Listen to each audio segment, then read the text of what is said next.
नमस्कार दोस्तों, आप देख रहे हैं रियल क्राइम हिस्ट्री और मैं हूं आपके साथ खुर्शीद आलम। कोई ऐसा रिश्ता बचा नहीं है जिस रिश्ते में दरार ना आई हो, जिस रिश्ते में करवाहट ना आई हो और उस रिश्ते में ये संबंध बनाने का काम नहीं हुआ हो। चाहे वो माँ के साथ हो, बेटी के साथ हो, बहन के साथ हो, बीवी के साथ हो या फिर भाभी के साथ हो, कोई ऐसा रिश्ता बचा हुआ नहीं है जिसके साथ संबंध लोगों ने नहीं बनाए। आज की कहानी भी कुछ ऐसे ही है। एक पत्नी जो अपने जेठ के साथ, यानी जो उसका पति है, उसके बड़े भाई के साथ संबंध बनाती हुई पकड़ी जाती है।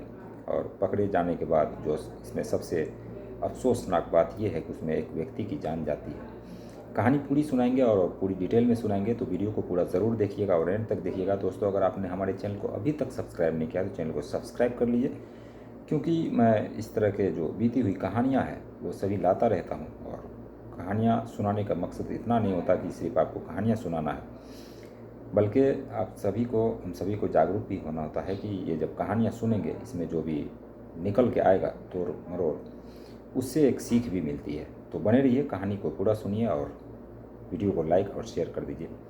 कहानी नवंबर 2020 की है। कहानी राजस्थान के उदयपुर की है। उदयपुर के एक शहर प्रताप नगर की है। प्रताप नगर इलाके की ये कहानी है। वहाँ पर एक छोटी सी तालाब में एक लाश जो है वो बहती हुई नज़र आती है। लोग देखते हैं। लोग जब देखते हैं तो पुलिस वाले को इन्फॉर्म करते हैं। पुलिस वाले मौके पर पहुँचते हैं, उस लाश को अपने कब्जे में लेते हैं, उस तालाब से निकालते हैं। लाश जो वो बोरी में भरी हुई थी और ज़्यादा पुरानी लाश थी नहीं, हाल फिलहाल की ही थी। तो पुलिस जो उस लाश को लेकर बोरी को खोलती है, देखती है। कुछ लोगों से पता करती है कि इस लाश को कोई पहचानता है, तो हर कोई इनकार कर देता है और कहता है नहीं, कोई नहीं पहचानता इसमें से। अब पुलिस जो उस लाश को लेकर थाने पहुंचती है, माफ़ कीजिएगा, उसे पोस्टमार्टम के लिए भेज देती है। पोस्टमार्टम रिपोर्ट जितनी भी होनी चाहिए वो सभी जो वो करवा करके उस लाश को मर्चरी में भेज दिया जाता है। अब ये पुलिस जो वो इस केस की छानबीन कर रही थी कि आखिर ये व्यक्ति कौन है, ये लावारिस लाश किसकी है। करीब 72 घंटे इंतज़ार करने के बाद कोई भी रिपोर्ट लिखवाने के लिए नहीं आता है। जब रिपोर्ट नहीं लिखा जाता तो जितने भी उसके पोस्टमार्टम रिपोर्ट थे वो सारी रिपोर्ट लेने के बाद उस लाश का अंतिम संस्कार कर दिया जाता है। अब जो पुलिस जो है उस केस की छानबीन में लगी रहती है। ऐसे में एक कांस्टेबल होता है उसी इलाके का, जिसका नाम प्रहलाद राम होता है। प्रहलाद राम जो अपने इलाके की देखभाल करता है और आसपास के लोगों पर नज़र रखता है। अक्सर हर पुलिस स्टेशन में एक गांव का कांस्टेबल होता है जो कि हर व्यक्ति को जानता है। इसी तरह से ये कांस्टेबल था। तो प्रहलाद राम जो है वो एक राकेश लोहार के नाम से एक व्यक्ति था। वो उसको देखता है, वो जो राकेश लोहार है एक बर्थ सर्टिफिकेट, वो जो है एक डेथ सर्टिफिकेट जो बनवाने के लिए इधर उधर भटक रहा था। उस पर उसकी नज़र पड़ती है, क्योंकि ये पुलिस वाला था, तो इसे देखकर वो जो राकेश लोहार है वो इधर उधर चला जाता है। कुछ लोगों से बातचीत करते हुए इसने सुना, प्रहलाद राम ने, कांस्टेबल ने। अब ये चीज़ जो है वो जाकर उस थाने में अपने आला अफसर को बताते हैं। तो आला अफसर जो है वो कहते हैं ठीक है, उसके पीछे जो है वो नज़र रखो। कुछ लोगों को उसके पीछे लगा देता है ये जो राकेश लोहार है, जो डेथ सर्टिफिकेट जो बनाने के लिए इधर उधर भटक रहा था। अब इसके पीछे जो है हमेशा लोग लगे हुए रहते हैं, लोगों को छोड़ देते हैं इसके पीछे। अब धीरे धीरे कुछ वक्त बीतता है। उसके बाद ये जो राकेश लोहार है ये बड़ी बड़ी पार्टियां करता था और ये बिल्कुल ही नहायत ही गरीब था। उस किस्म का नहीं था, बल्कि ये चोर चुके तो थे, लेकिन उस हिसाब से पैसे नहीं कि वो खूब उड़ाए, बड़े बड़े होटल में जाए, बड़ी बड़ी पार्टियां करे। तो इस पर जो ये कांस्टेबल होते हैं प्रहलाद राम, इनको शक होता है और वो अपने अफसर से कहते हैं कि ये जो राकेश लोहार है जो डेथ सर्टिफिकेट बनवाने के लिए इधर उधर कुछ चक्कर काट रहे थे, उसको क्यों ना एक बार बुलाया जाए और उससे पूछताछ की जाए। क्योंकि उसको मैं कुछ दिनों से देख रहा हूँ कि वो बड़ी बड़ी पार्टियाँ जो है ज्वाइन करता है, बड़ी बड़ी पार्टियाँ करता है, जबकि वो उस लायक है नहीं। इससे पहले कभी उसको देखा नहीं। पुलिस जो हरकत में आती है उस राकेश लोहार को बुलाती है। बुलाने के बाद उससे पूछताछ करती है। राकेश लोहार जो है कुछ भी बताने को तैयार नहीं। फिर उसके मोबाइल को जो है लिया जाता है, उसमें सबसे जो आसपास में जो डेथ हुआ था उसके आसपास की कॉल डिटेल जो खंगाली जाती है, उसमें कॉल डिटेल निकल के आता है जिसमें सबसे ज़्यादा बात हुई है, जो लंबी बातचीत हुई है, वो तपन दास के नाम से ये नंबर जो है निकलता है। पुलिस जो है वो राकेश लोहार को अच्छे तरीके से पूछताछ करती है, खातिरदारी करती है, जिसके बाद जो राकेश लोहार है वो टूट जाता है और वो एक कहानी सुनाता है। कहता है दरअसल ये जो डेथ सर्टिफिकेट मैं बनवाने के लिए इधर उधर घूम रहा था, वो उस व्यक्ति को मैंने मारा है। पुलिस जो है पूछती है कि आखिर वो व्यक्ति कौन था, तो राकेश लोहार बताता है कि वो उत्तम दास उसका नाम था, जिसकी उम्र करीब 40-41 के आसपास होगी। तो पुलिस को जो लाश मिली थी उसकी उम्र भी करीब उसी के आसपास थी। अब पुलिस जो इसके साथ सख्ती से पूछताछ करती है, उसके बाद ये राकेश लोहार जो है वो बताता है कि दरअसल ये जो उत्तम दास है उसको मारने के लिए मुझे 12 लाख रुपए मिले थे और डेथ सर्टिफिकेट बनवाने के लिए मुझे 10 लाख रुपए मिलने थे, इसलिए मैं डेथ सर्टिफिकेट जो है इधर उधर बनवा रहा था, लेकिन वो बना नहीं। अब पुलिस जो है वो तपन दास को उठाती है। तपन दास का जो मोबाइल नंबर था इसके मोबाइल में था, तो उसको अब ट्रेस करती है। कड़ी मुशक्क़त के बाद तपन दास को उठाती है। उठाने के बाद जब पूछताछ होती है उसके बाद पता लगता है कि ये जो तपन दास है और उत्तम दास ये दोनों भाई थे, यानी जो जिसकी मौत हुई थी वो और ये दोनों भाई थे। तपन दास बड़ा था उम्र में और जो उसका भाई था उत्तम दास वो छोटा था। उत्तम दास की शादी हुई थी जिसकी पत्नी का नाम था रूपा। रूपा एक निहायत ही खूबसूरत औरत थी और उसे अभी तक कोई बच्चा हुआ नहीं था। तो उत्तम दास और तपन दास दोनों भाई जो है बिजनेसमैन थे और बिजनेस के सिलसिले में कई बार उत्तम दास जो है घर से दूर जाया करता था, कई दिनों बाद लौट कर आता था। तपन दास घर में ही रहा करता था। उसकी शादी नहीं हुई थी, पता नहीं किस वजह से उसने शादी नहीं की। अब उत्तम दास जब भी घर छोड़कर जाता बाहर, तो तपन दास जो है वो अपनी जो उसकी भावो यानी उसके भाई की पत्नी जो उसको भावो होगी उस पर वो नज़र रखता और उसके साथ गंदी गंदी हरकतें करता, अलग अलग निगाहों से उसको देखता।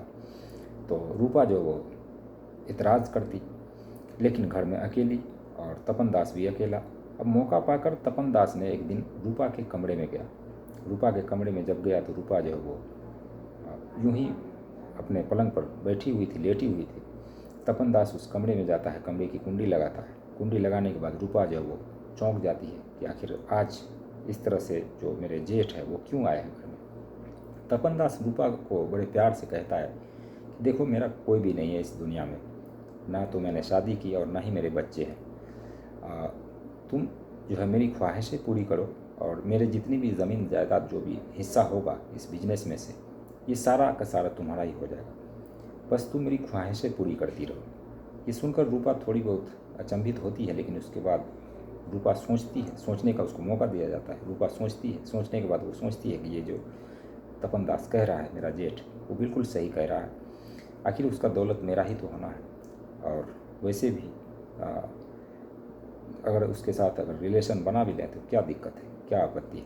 तो रूपा तैयार हो जाती है। उसके बाद तपन दास और रूपा के बीच में संबंध बनने लगता है। जब भी ये उत्तम दास बाहर जाता घर से बिजनेस के सिलसिले में, तपन दास जो है वो रूपा के जिस्म के साथ खेलता, उसके साथ उसकी इज्जत के साथ खेलता, उसके साथ संबंध बनाता और यूं ही दिन कट रहा था।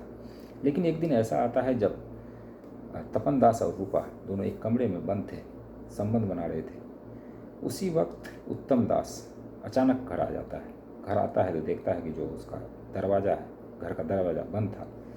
वो इधर उधर खिड़की से झांकता है। खिड़की से झांकने के बाद जो दृश्य देखता है उसे देखकर पैरों तले से ज़मीन खिसक जाती है, क्योंकि तपन दास और रूपा दोनों जो है बिल्कुल नग्न अवस्था में एक दूसरे में लिप्त थे, एक दूसरे के साथ संबंध बना रहे थे। ये देखकर उत्तम दास के पैरों तले से ज़मीन खिसक जाती है। वो आता है, दरवाज़ा को पीटता है। दरवाज़ा खुलने के बाद जो तपन दास वो अपने कपड़े वगैरह पहनकर बाहर चला जाता है। और रूपा को ये जो उत्तम दास है उसके पति पहले तो समझाता बुझाता है, लेकिन वो नहीं मानती है। कई बार फिर उसके साथ देखा जाता है क्योंकि लत लग चुकी थी। अब उसने हमेशा जो है उसके साथ रूपा और तपन दास जो है दोनों एक दूसरे के साथ संबंध बनाने लगे। ये बात उत्तम दास को बर्दाश्त नहीं हो रही थी। कई बार रूपा को उसने मारा पीटा और समझाया, लेकिन वो समझने को तैयार नहीं थी, क्योंकि उसका जो जेठ है उसके साथ उसका मन लग चुका था और उसका आदी हो चुकी थी। अब ये धीरे धीरे सिलसिला जो और भी बढ़ता गया। लेकिन एक दिन ऐसा आता है कि जब रूपा और ये तपन दास दोनों मिलकर एक प्लानिंग करते हैं कि क्यों ना उत्तम दास को ही रास्ते से हटा दिया जाए। अगर इसको रास्ते से हटा दें तो हम दोनों एक दूसरे के साथ आराम से संबंध बना सकते हैं, एक मियाँ बीवी की तरह रह सकते हैं, और ये जितनी भी ज़मीन जायदाद है, जो भी बिजनेस है, वो सारा पैसा अपना हो जाएगा। ये लोग प्लानिंग करते हैं, लेकिन सोचते हैं कि अगर इसको मारे कैसे। अगर हम मारेंगे तो फिर पता लग जाएगा, फिर हम लोग पकड़े जाएंगे। ये लोग प्लानिंग रचते हैं और गांव के जो ऊंचे लुच्चे लफंगे होते हैं उन सब से तलाश करते हैं कि आखिर कौन जो है वो मार सकता है। तो इसे राकेश लोहार नाम का एक व्यक्ति मिलता है। राकेश लोहार से ये लोग बातचीत करते हैं। उसके बाद कहते हैं कि उत्तम दास को रास्ते से हटाना है। राकेश लोहार इस मर्डर के लिए उससे 15 लाख रुपए की डिमांड करता है, लेकिन बात बनती नहीं। अब राकेश लोहार भी करे तो क्या करे, 15 लाख रुपए बड़ी रकम होती है। उसने कहा चलो ठीक है, तुम कितना दोगे? तो ये जो तपन दास है वो कहता है 10 लाख के आसपास मैं दे सकता हूँ। लेकिन डील हो जाती है 12.5 लाख के आसपास। 12.5 लाख में ये डील हो जाती है। इसके बाद राकेश लोहार जो है अपने 4-5 और साथी को इकट्ठा करता है। उसके बाद मौका देखकर उत्तम दास को टपका देता है और उसकी लाश को बोरी में भरकर उसी नाले में फेंक देता है। और उसी नाले से जब ये लाश बरामद होती है पुलिस को, तब जाकर ये सारा राज जो है वो खुलता है। और इस तरह से ये जो राकेश लोहार है और तपन दास और रूपा, इन सभी को, यानी कि ये पांचों गुंडे और ये दोनों जेठ और उसकी जो दिलरुबा है, इन दोनों को और उनको सबको जेल भेज देती है। आज भी वो जेल के सलाखों के पीछे है, जेल की 4 दीवारी के अंदर है। बस छोटी सी खुशी के लिए या फिर छोटी सी जीत को पूरी करने के लिए पूरी ज़िंदगी अब वो जेल में रहेंगे ये सब। तो ये थी एक कहानी जेठ और बहू की, कैसे अपने बड़े भाई छोटे भाई की पत्नी को उसने अपना शिकार बनाया और ख़ुद भी शिकार हुआ, और अब वो जेल की चक्की जो वो पीस रहा है।